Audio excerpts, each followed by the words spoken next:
Well, just one day now after a dismal finish in the Indiana primary, CBS News can confirm that Ohio Governor John Kasich is suspending his presidential campaign. Kasich is expected to make this official later today when he makes a statement at 5 Eastern in his home state of Ohio, Columbus to be specific. Now, this all comes fewer than 24 hours after Texas Senator Ted Cruz left the race as well after that poor performance of his at the ballot box in Indiana yesterday. Here to discuss all of it and a lot more, Chief Strategist and Communications Director for the Republican National Committee, Sean Spicer. Sean, I can only imagine perhaps that you did not foresee this question even minutes ago. I wonder, what do you make now of the news that we have confirmed Ohio Governor John Kasich canceling a campaign event to announce that he will be suspending his campaign on the heels of Ted Cruz's announcement just last night? Well, I certainly, both Tuesday night and Wednesday morning were not how as I predicted they would be. But I think it's good that we're continuing to coalesce and understand that where the math is going to be. That being that Donald Trump will be the presumptive nominee. And the quicker that we as a party can get on with that unifying phase of what we need to go through to kind of heal some of the wounds that may have been caused to the primary season and get on to focusing on the general election, defeating Hillary Clinton, the better. The RNC, Sean, called for the party to unify last night behind Donald Trump. But obviously, this is against the backdrop of what has been a contentious relationship between the committee and the candidate. He has called the system rigged. He has called it crooked. He has been willing, obviously, to make personal attacks outside the traditional political apparatus, if that's what we want to call social media these days, and really has broken seemingly most every rule. Nearly half, meanwhile, of Indiana's GOP voters said the campaign has divided the party. So what impact do you believe this has all had on the unity that you desire?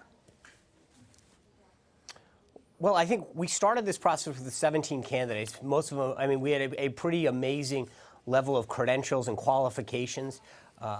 Historical, if you want to look at it in terms of the number of folks that came through this process.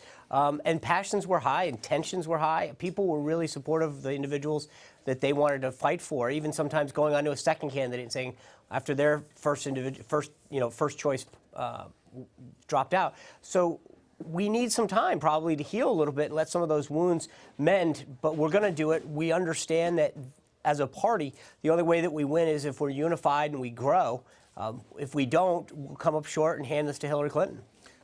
There is also a real question now just about how much establishment elders, if you will, within the GOP are willing to unify. One of those, Lindsey Graham, tweeted, in fact, last night, Donald Trump takes every demographic problem we had in 2012 and makes them worse. And the numbers tell a grim story. 61% unfavorability with young voters, 70% with female voters. It's almost 80% with Latino voters in speaking about Donald Trump. So how to undo an ugly reality here?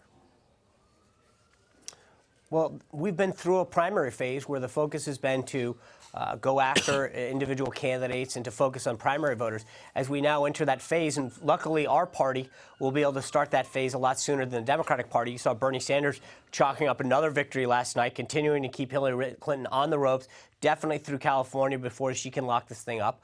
But our party's going to start that healing process and begin to focus on reaching out to communities that maybe weren't part of the primary focus. So we've got to do that sooner rather than later and continue to bring a message, especially to communities that we haven't done as well in the past. There also seems to have been a referendum of sorts on GOP conservatism. Ted Cruz has 7 million plus pledged supporters, whose chosen candidate now, after blistering Donald Trump just a day ago, has left the race. So how to bring them to a Trump candidacy?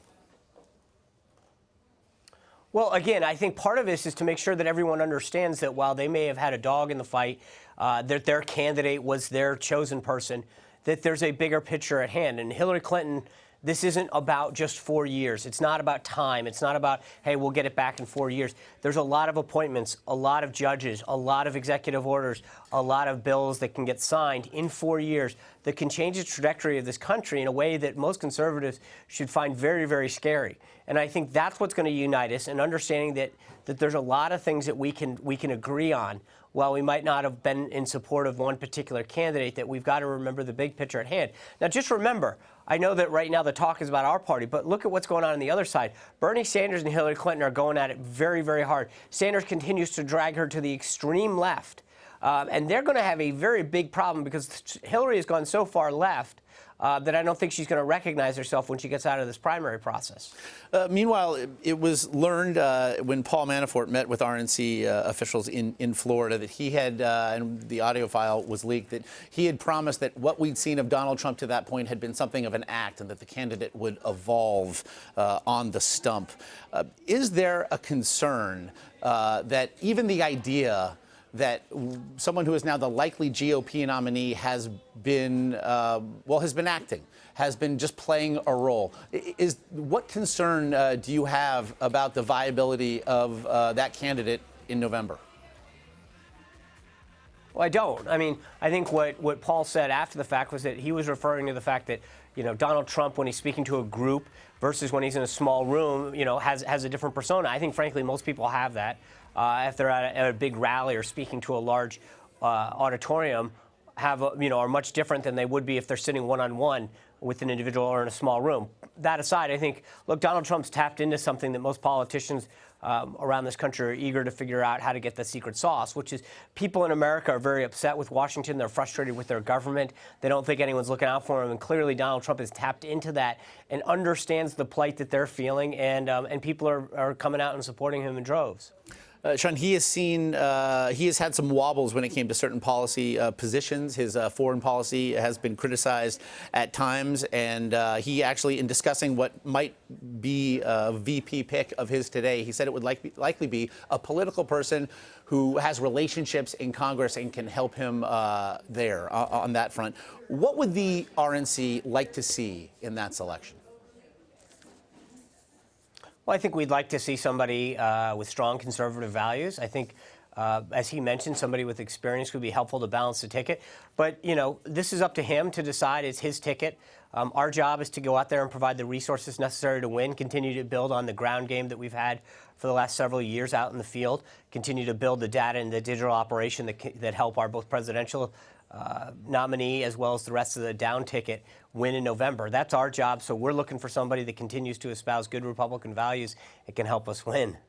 RNC Communications Director Sean Spicer, we very much appreciate your time. Thanks, Josh.